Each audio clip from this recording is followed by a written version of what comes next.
I'm doing the applied genetic engineering studies to generate new version of drugs and pharmaceutical preparation to cure a lot of dangerous diseases. I also have to try as a human being to understand the meaning of life as much as I can, and therefore I came to the teaching of Kabbalah with this question, so you can understand that. So practically the main question which comes to me, how you will combine this teaching with the very pragmatic and materialistic studies as genetics. What I would like or can say is that science helps us, or those who study Kabbalah, in the sense that it shows us that there's a limit, a boundary, and that we can't permeate the essence of life. We can know the superficial form of life, like physicists, those, studying protons and electrons and other, atomic particles. But for us, there's not such big a difference, because you deal with, those who deal with physics and biology deal with an outer form of expression of life. And so the question about the meaning of life remains for both physicists and geneticists unanswered, and they will not be able to discover it. But the good thing about science is that it brings you closer to a wall, to a boundary, and you see that there is no further progress possible, like in today's quantum physics or in geneticists. In genetics and in molecular biology. We'll get to it. And the essence of life, the meaning of life, to know that, you have to rise to a different level of research, which is really the level of substance called desire, which is the general force that exists in the world, which is a desire, and that desire is divided into still, vegetative, animate, and speaking, these degrees. And if we want to know the meaning of life, then we have to study that desire, where it comes from, how it evolves, yes, how the desire itself evolves, not the outer expressions of it, like manifestations like in atoms or molecules. And when we examine its evolution, within that evolution, we find all the answers. Why? We don't find some higher spiritual force, there is some kind of a godly image, some kind, creator who, we research. In the study of Kabbalah, teaching of Kabbalah, you research. Like in physics, you had a person who started this physics thousands of years ago, and following him, every generation accumulated information, and that created a science. The same applies for biology or genetics, which is relatively new science. It's the same. We gather information and advance accordingly. And the same happens in Kabbalah. There's no difference. No book drops from above, and no one gets any kind of,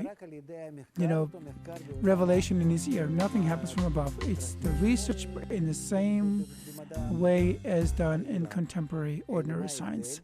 But what is the difference?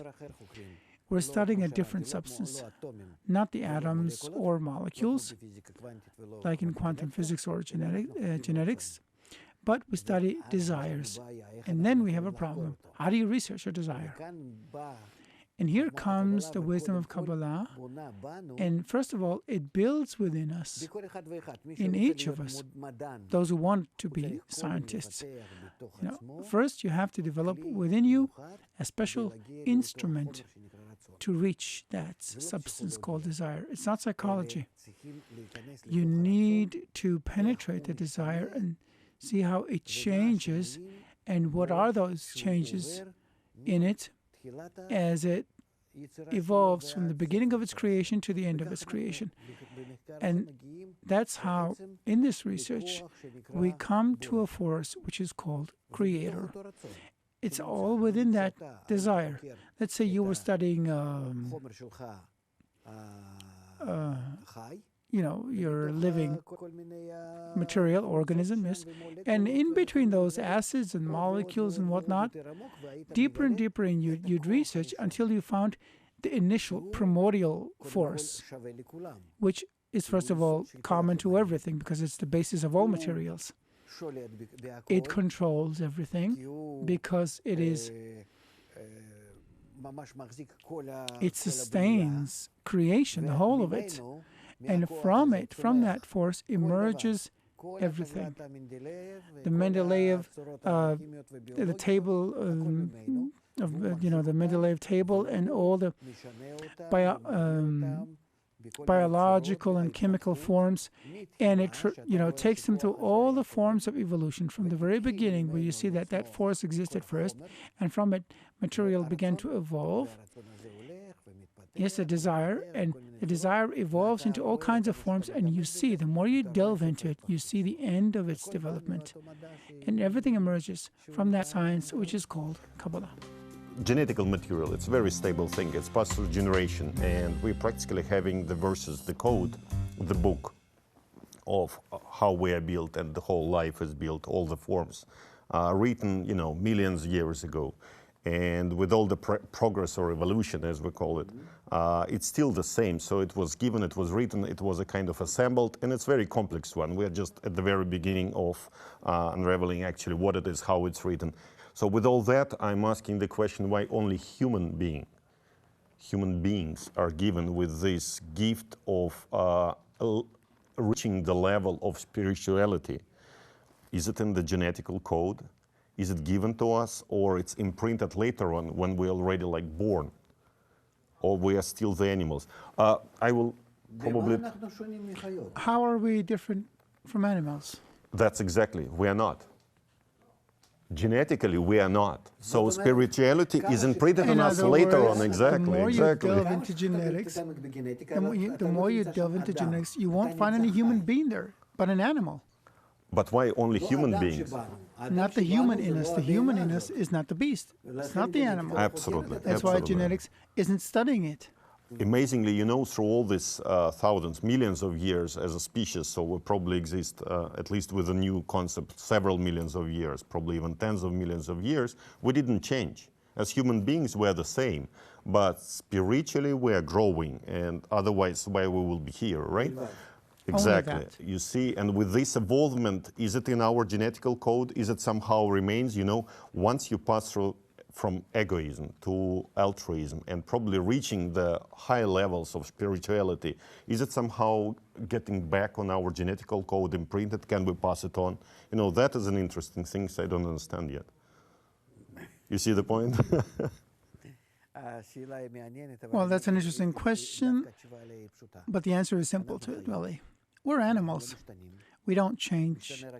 What changes is only the human in us. Either the corporeal human, as we acquire information about our world, and our egos evolve more.